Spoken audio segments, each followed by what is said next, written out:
Hello friends, ఎలా ఉన్నారు? అంతా బాగున్నారు కదా? ఈరోజు కూడా మీ వెరైటీ కిట్టు ఒక వెరైటీ రెసిపీతో వచ్చేసింది. ఫ్రెండ్స్, నేనైతే డ్యూటీ నుంచి రాగానే మా అబ్బాయి వర్షం పడుతుంది కదా, వెజ్ మంచూరియా చేయమ్మా అన్నాడు. ఓకే నాన్న, డన్ అన్నాను. అయితే ఇంట్లో క్యాబేజ్, క్యారెట్ లేదు. పక్కనే ఉన్న మోర్లోకి వెళ్ళి వెంటనే తీసుకొచ్చేసి గ్రీట్ చేసేసి పక్కన పెట్టేశాను. సో ఈ వెజ్ మంచూరియన్ నేను చాలాసార్లు చేశాను, మరి మీకు చెప్పలేదు కదా, అందుకే రెసిపీ చేసేసాను. సో ఇలా గ్రీట్ చేసి పెట్టుకున్న క్యాబేజ్ అలాగే క్యారెట్ రెండు కూడా ఒక కప్ అనమాట. అంటే క్యాబేజ్ ఒక కప్పు, క్యారెట్ ఒక కప్పు. ఇలా రెండు గ్రీట్ చేసి పెట్టుకొని ఒక కాటన్ క్లాత్ తీసుకోండి. కాటన్ క్లాత్లో ఈ లోపల రసం అంతా కూడా మనం ఒకసారి పిండేసేయాలి. అప్పుడే పర్ఫెక్ట్గా వస్తుంది. లేదంటే అయితే గట్టిగా అయిపోతుంది, లేదంటే మరీ సాఫ్ట్గా అయిపోయి ముక్కలు అయిపోతుంది. స్టార్టింగ్లో నేను అలాగే చేశాను. సో ఇప్పుడైతే ఎక్స్పర్ట్ని అయిపోయాను కాబట్టి మీకైతే ఈ రెసిపీ చెప్పేస్తున్నాను. మరి అలా వాటర్ పిండేసుకున్న ఈ మిశ్రమాన్ని ఒక మిక్సింగ్ బౌల్లోకి అయితే తీసేసుకోండి. చక్కగా ఒక్కసారి అదంతా కలిపేసుకొని ఈ సీక్రెట్ ఇంగ్రీడియంట్ బంగాళదుంప వేసినట్లయితే చక్కగా సాఫ్ట్గా వస్తాయి అండ్ ప్లఫీగా కూడా ఉంటాయి. సో బంగాళదుంప ఉడికించేసుకొని వేసుకోండి. లేదంటే బంగాళదుంప అవైలబుల్గా లేకపోతే స్కిప్ చేసినా పర్వాలేదు. ఇది వేస్తే కొంచెం సాఫ్ట్గా ఉంటుంది. అలా ఉడికించుకున్న బంగాళదుంపని ఇలా ఫిల్టర్ ఉంటే కనుక జల్లెడలో తీసినట్లయితే చాలా సాఫ్ట్గా వస్తుంది. లేదు అంటే చూడండి ఎంత సాఫ్ట్గా ఉందో. లేదు ఇలా చేయడం కష్టం అనుకుంటే ఇలా మ్యాష్ చేసేసుకున్నా సరిపోతుంది.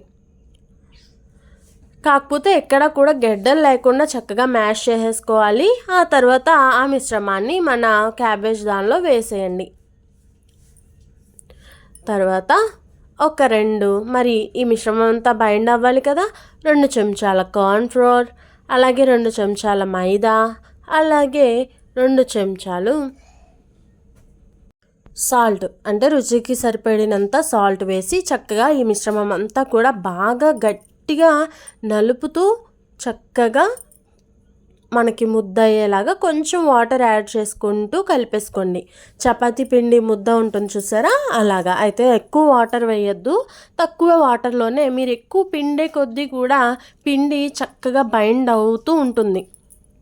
సో అలా కలిపేసుకుంటే సరిపోతుంది. ఏమైనా వాటర్ పడతాయనుకుంటే కొంచెం కలుపుకున్నట్లయితే మనకి పిండి చపాతీ పిండిలాగా ముద్దగా తయారవుతుంది. మరి ఫ్రెండ్స్, నా ఛానల్ని మీరు ఫస్ట్ టైం చూస్తున్నారా? అలా అయితే సబ్స్క్రైబ్ చేయండి.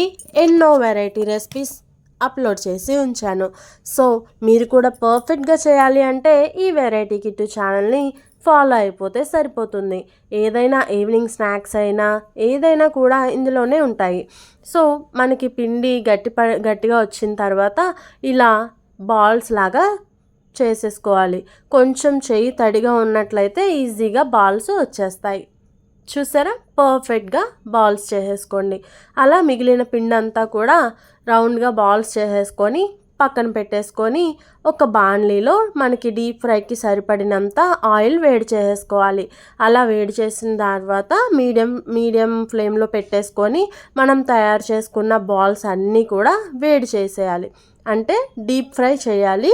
అది కూడా గోల్డెన్ కలర్, బ్రౌన్ కలర్ లోపలంతా కూడా ఉడికేలాగా చూసుకుంటూ మెల్లగా బాయిల్ చేసేయాలి. ఫ్రై చేసేయాలి. మనం ప్రిపేర్ చేసి పెట్టుకున్న అన్ని బాల్స్ కూడా ఈ ఆయిల్లో సరిపోయాయి. మీరు కొంచెం ఎక్కువగా చేసుకుంటే కనుక 2 టైమ్స్ ఫ్రై చేసుకోవచ్చు. అవన్నీ తీసి ఒక ప్లేట్లోకి మనకి చక్కగా వేగాయి, లోపల వరకు ఉడికాయి, బ్రౌన్ కలర్లోకి వచ్చాయి అనుకున్నప్పుడు తీసుకొని ఒక ప్లేట్లో పెట్టేసుకోవడమే.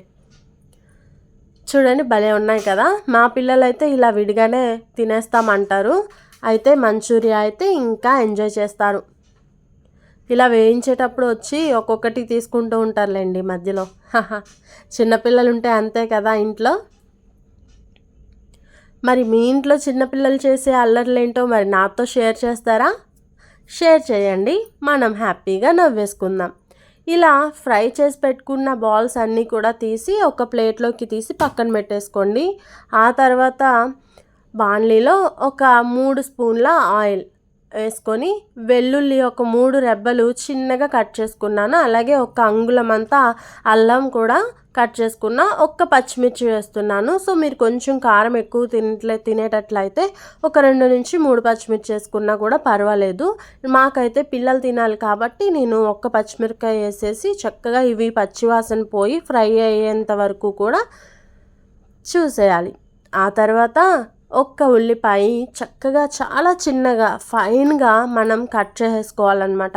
ఇలా కట్ చేసుకున్న ఉల్లిపాయ ముక్కలను కూడా అందులో వేయించేసుకోండి. చక్కగా ఉల్లిపాయ ముక్క బ్రౌన్ కలర్లో వచ్చి నూనె పైకి తేలిన తర్వాత 2 స్పూన్ల చిల్లీ సాస్. ఈ chilli sauce, tomato sauce, vinegar, soya sauce అనేది కంపల్సరీ ఉండాల్సిందే. సో ఇవి తప్పకుండా మీరు కొనుగోవాల్సిందే. ఇలా 2 స్పూన్ల చొప్పున సోయా సాస్, ఇది డార్క్ సోయా సాస్ అనమాట. ఇది కూడా బయట మనం కొనుక్కోవాల్సిందే. లేదు అంటే ఆన్లైన్లో ఆర్డర్ పెట్టేసుకుంటే మనకి ఇవన్నీ వచ్చేస్తాయి. సో ఇవన్నీ కూడా మనం 2 స్పూన్స్ చొప్పున యాడ్ చేసుకున్నాము. అలాగే ఒక 2 స్పూన్ల వెనిగర్ కూడా వేసుకొని మనం ఈ మిశ్రమాన్ని మొత్తాన్ని కూడా కలపాల్సి ఉంటుంది. చక్కగా గ్రేవీ లాగా వచ్చేస్తుంది. సో ఇవన్నీ కూడా కలిసి మంచి టేస్ట్లోకి వచ్చేస్తాయి. ఇది చైనీస్ ఫ్లేవర్ కదా. సో ఇలా కలిపిన తర్వాత పైకి ఇలా ఆయిల్ అనేది తేలుతుంది. అప్పుడు ఒక్క స్పూను షుగర్ వేయండి. సో మరీ ఎక్కువ కూడా వద్దు, చాలా తక్కువగానే ఒక్క స్పూన్ అయితే సరిపోతుంది. ఆ తర్వాత ఒక్క స్పూన్ మిరియాల పొడి. ఈ మిరియాల పొడి కూడా కొంచెం కారంగా తినాలి అనుకుంటే ఇంకొక స్పూన్ యాడ్ చేసుకోవచ్చు. నేనైతే ఒక స్పూన్తో సరిపోతుంది. ఆ తర్వాత ఒక హాఫ్ గ్లాస్ వాటర్ పోయండి. ఎందుకంటే మనం బాల్స్ తయారు చేసి పెట్టుకున్నాం కదా, అది ఈ వాటర్ని పీల్చుకుంటుంది. ఇలా బాగా మరిగిన తర్వాత మనం ప్రిపేర్ చేసి పెట్టుకున్న బాల్స్ అనేది దానిలో వేసేయాలి. అంతే. ఇవన్నీ కూడా ఒక్క 5 నిమిషాల పాటు మనం వేసిన ఆ సాసెస్ అన్నీ కూడా ఆ బాల్స్ పీల్చుకొని చక్కగా దగ్గరికి వచ్చేస్తాయి అన్నమాట. చూసారా? అయితే ఇక్కడ ఇంపార్టెంట్, హై ఫ్లేమ్లోనే పెట్టాలి, లో ఫ్లేమ్ పెట్టకూడదు. హై ఫ్లేమ్లోనే పెట్టుకొని ఇవంతా కూడా దగ్గరికి వచ్చి చక్కగా అయిన తర్వాత ఫైన్గా చాప్ చేసి పెట్టుకున్న కొత్తిమీరను చల్లేసుకొని ఒక్కసారి కలిపేసుకుంటే సరిపోతుంది. పర్ఫెక్ట్ మంచూరియా అండి. ఒక్కసారి మీరు కూడా ట్రై చేసి ఎలా వచ్చింది, ఎలా ఉంది అనేది నాకు కామెంట్ చేసి పెట్టండి. నాకు కూడా చాలా ఎంకరేజింగ్గా ఉంటుంది. అండ్ నాకు యూట్యూబ్ వంటలు అనేది చాలా చాలా చాలా హాబీ అయిపోయింది. సో మీరు కూడా కొంచెం లైక్ చేసి ఎలా వచ్చిందనేది కామెంట్ చేసి పెడితే నాకు చాలా ఎంకరేజింగ్గా ఉంటుంది. అండ్ వీడియో చివరి వరకు చూసి సపోర్ట్ చేస్తారని ఆశిస్తున్నాను. సో ఎలా ఉంది ఫ్రెండ్స్? బాగుంది కదా? Thank you for watching.